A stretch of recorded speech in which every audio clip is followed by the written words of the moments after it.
தினமும் தியானம் தினமும் ஆசீர்வாதம் நிகழ்ச்சிக்கு உங்களை அன்போடு அழைக்கிறேன். இன்றைக்கு தியானிப்பதற்காக 128ஆம் சங்கீதத்தினுடைய 5ஆம் வசனம், கர்த்தர் சீயோனிலிருந்து உன்னை ஆசீர்வதிப்பார். அருமையான ஒரு வசனம். நல்ல எல்லா விஷயங்களுக்கும் இந்த சங்கீதம் பயன்படுத்தப்படும், சுப நிகழ்ச்சிகள் அனைத்துக்கும்.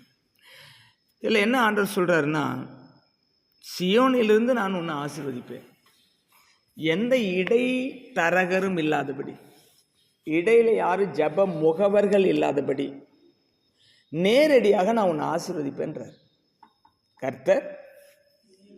சீயோனிலிருந்து இடையில யார நபர் வர்றாங்களா, யாரை வாங்கி தரேன், யாராகிலும் நான் ஜபத்தை அப்படியே இறக்கி தரேன், ஆசீர்வாதத்தை கொண்டு வந்து தாரேன், அப்படியெல்லாம் கிடையாது. கர்த்தருக்கு பயந்த மனுஷனாக இருந்தாக்கா இடையில எந்த ஜப முகவரும் நமக்கு தேவையே கிடையாது.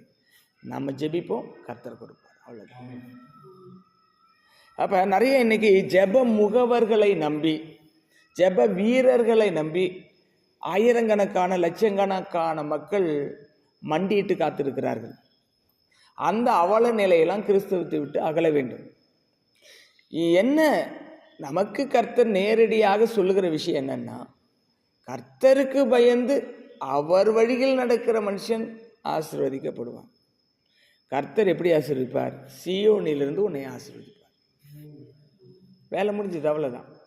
நீங்கள் உங்கள் வாழ்க்கையில் கர்த்தரோடு உறவை கட்டாமல் இன்னொருத்தர் மூலமாக ஒரு ஆசீர்வாதத்தை பெற முயற்சிப்பது என்பது அது ஒரு கடினமான செயல்.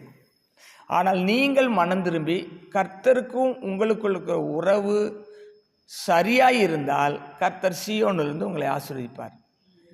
உங்களுக்கு இருக்கிற திறமையை வைத்து ஆசீர்வதிப்பேன்னு சொல்லலை, உங்களுக்கு இருக்கிற பலத்தை வைத்து ஆசீர்வதிப்பேன்னு சொல்லலை. நீ எனக்கு பயப்படுகிறாய், ஆகவே உன்னை ஆசீர்வதிப்பேன். நீ ஏழையாக இருக்கலாம், பணக்காரராக இருக்கலாம், அல்லது படித்திருக்கலாம், படிக்காமல் இருக்கலாம், அதெல்லாம் ஆண்டவருக்கு முக்கியமே கிடையாது. அவர் படைத்த ஆத்மா உங்களுக்குள்ளே இருக்குது, அவர் ஊதன ஆவி உங்களுக்குள்ளே இருக்குது. ஆகவே கர்த்தர் உங்களை நேசிக்கிறார். ஆனால் யாரை ஆசீர்வதிப்பார்னா, அவருக்கு பயந்தவர்களை ஆசீர்வதிப்பார். எங்கிருந்து ஆசீர்வதிப்பாராம்? கர்த்தர் சீயோனிலிருந்து உன்னை ஆசீர்வதிப்பார். இந்த காலவேளையிலே கர்த்தர் உங்களை எல்லாம் ஆசீர்வதிக்க விரும்புகிறார். சீயோனிலிருந்து நேரடியாக. நான் வசனத்தை சொல்கிறேன், நான் ஆசீர்வதிக்கிறவன் ஆசீர்வாதத்தின் பாத்திரம் கிடையாது. அப்படின்னா என்ன அர்த்தம்னா, நான் யாரையுமே ஆசீர்வதிக்கலைன்னு அர்த்தம் கிடையாது. அவர் ஆசீர்வதிக்காமல் என்னால் ஆசீர்வதிக்க முடியாது.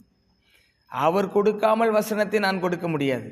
ஆகவே என்னை மறைத்து கொண்டு நீங்கள் பார்க்க வேண்டிய நபர் யாருன்னா, கர்த்தரை பார்க்க வேண்டும்.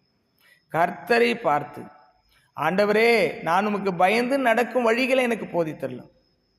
ஒரு கணவன் என்று சொன்னால் மனைவியை நேசிக்க வேண்டும், ஒரு மனைவி என்று சொன்னால் கணவனுக்கு கீழ்ப்படிய வேண்டும் எல்லா காரியத்திலையும். இது ரெண்டையும் செய்யும்பொழுது அங்கே குடும்ப ஆசீர்வாதம் எழுதப்பட்டிருக்கிறது. அப்படி பயந்து வாழ்கிற குடும்பத்துக்கு ஆண்டவர் சொல்கிறார், நான் சீயோனிலிருந்து உன்னை ஆசீர்வதிப்பேன். சங்கீதக்காரன் எழுதுகிறார், கர்த்தர் சீயோனிலிருந்து உன்னை ஆசீர்வதிப்பார்னு. நேரடியாக கர்த்தர் சொன்ன எப்படி சொல்லுவார்?